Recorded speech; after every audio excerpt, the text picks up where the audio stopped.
தமிழ்நாட்டு அரசியல் ஒரு கொதி நிலைக்கு வந்திருக்கிறது. தமிழ்நாட்டின் தட்பவெட்ப நிலை இன்றைக்கு தாவேகாவுக்கு சாதகமாக இருக்கிறது. 1000 பிறை கண்ட திமுக ஒரு 3/4 நூற்றாண்டு காலம் தமிழ்நாட்டில் கடமையாற்றிய திமுக தேர்தலுக்கு ஒத்திகை பார்ப்பதைப் போல அவர்கள் இன்றைக்கு திருச்சியில் முதலமைச்சர் கலந்து கொள்கிற ஒரு மகாநாட்டை நடத்தினார்கள். 10 லட்சம் பேர் திரளுவார்கள் என்ற மகாநாட்டில் 10,000 பேர் கூட திரளவில்லை. ஒரு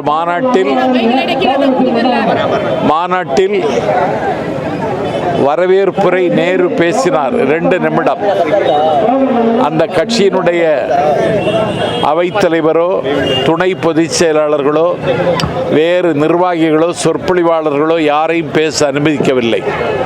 முதலமைச்சர் மட்டுமே 40 நிமிடங்கள் பேசினார். 1 மணி நேரத்தில் ஒரு மகாநாட்டை முடித்து விட்டார்கள். 7 மணிக்கு தொடங்க வேண்டிய மகாநாட்டை 7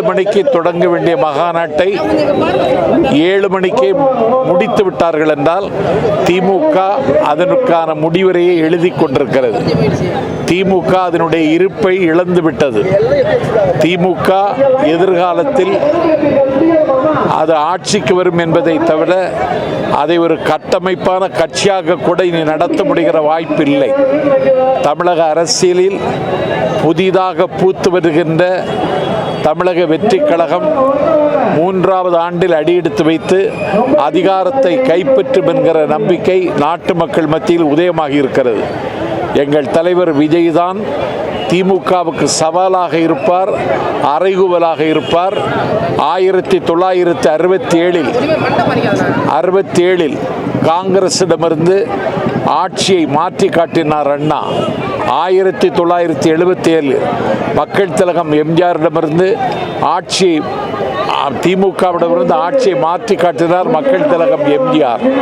சரித்திரம் திரும்புகிறது. அண்ணாவின் வழியில் எம்ஜிஆரின் பாணியில் ஆட்சியை மாற்றுகிற ஒரு அசாத்தியமான ஆற்றல் பெற்ற தலைவனாக தமிழ்நாட்டில் அவதாரம் எடுத்திருக்கிற விஜயினுடைய தாவேகா கட்சி தரணி ஆளும். வருகிற தேர்தலில் தாவேகா வெற்றி பெறும். இந்திய துணைக்கண்டத்து அரசியல் வரலாற்றில் யாரும் நிகழ்த்தாத அதிசயங்களை எங்கள் தலைவர் நிகழ்த்துவார். நெருக்கடி கொடுப்பது அவர்களுடைய பழக்கம், நெருக்கடி எதிர்கொள்வது எங்களுக்கு வழக்கம். கூட்டணிக்கு திரைப்படத்தினுடைய தணிக்கை நிப்பாட்டி வைத்திருப்பது அவர்களுடைய வக்கரமான அரசியல். பராசக்திக்கு அனுமதி கொடுத்த நீ ஜனநாயகனுக்கு கொடுக்கவில்லை. அதை மக்கள் கூர்ந்து கவனிக்கிறார்கள். ஆகவே நெருக்கடிகள் வரலாம். அந்த நெருக்கடிகளை எதிர்கொள்கிற நெஞ்சுரம் எங்கள் தலைவர் விஜய்க்கு இருக்கிறது.